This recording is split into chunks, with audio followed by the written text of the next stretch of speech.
this month. Well, with a small number of companies dominating the tech market, there's growing debate about how to regulate them. One woman is leading the charge to rein in America's technology giants. Margrethe Vestager, the European Union Competition Commissioner, has risen to international prominence for bringing cases challenging the biggest companies in Silicon Valley. And in the words of one headline, making corporate America tremble. In 2016, she ordered Apple to pay back allegedly unpaid taxes to Ireland. And in May 2017, she levied a €110 million fine against Facebook for misleading the EU during a review of its acquisition of WhatsApp. The following month, she slapped a €2.4 billion fine against Google for allegedly abusing its search to favor its own online shopping service. And just a few months later, she ordered Luxembourg to recoup $250 million from Amazon in allegedly unpaid taxes.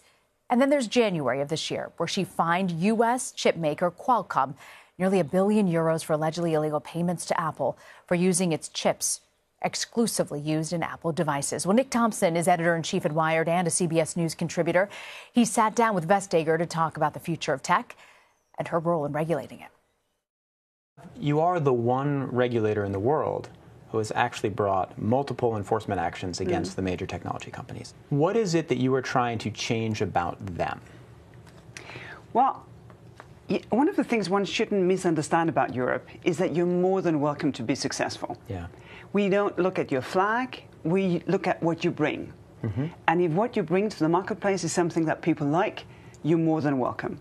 But the thing is that with success also comes responsibility. Yep. Because obviously, if you hold like 90% of the marketplace, the two next competitors, well, they're the smaller guy. So you cannot misuse your sort of dominance, your dominant position in the marketplace. And this has been the issue here in the two Google cases, that we have seen a misuse of success to deny others the chance to compete against you. My task is to make sure that consumers are not harmed, that they can enjoy choice, affordable prices, innovation in the marketplace.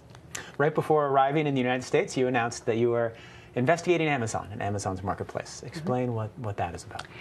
Well, it is very, very early days, and it's important for me to say that we have not opened an investigation. Right. We have no decision, but we're getting interested.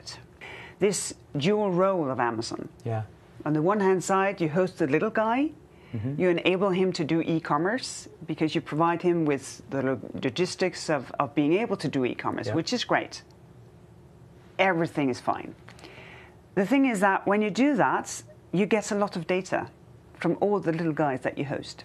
And part of that, of course, you use to make your services to the little guy better. Always fine. But the thing is that if you also use that data to say, well, oh, you little guys, I see there is a trend here. So now I will do your business. And since I have large scale, I can do that much cheaper than you can do. Right. And if that was to be the case, of course, we would like to understand fully if that would be a competition violation. In the United States, the biggest conversation in tech has been about misinformation. Do you think that is in some ways a competition problem? Do you think that if Facebook had more competitors, if Facebook and Twitter had more competitors, there would be potentially less misinformation, or are they totally separate? Oh, that's a tricky one. Well, I think that we have been lying since humans learned to speak. Yeah. We've been manipulating each other all the way through history.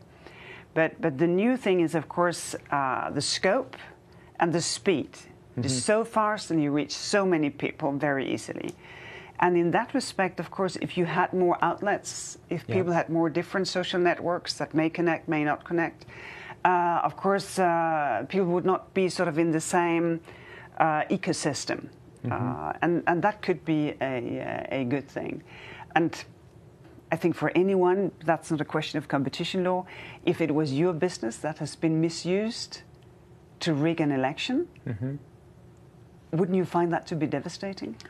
Well, yes, and that would lead one to the counter-argument that because there really are a very small number of platforms which are distributing this information, because they now all take it seriously, they can solve it seriously and they can hire 10,000 people and they can put their best product people on this problem.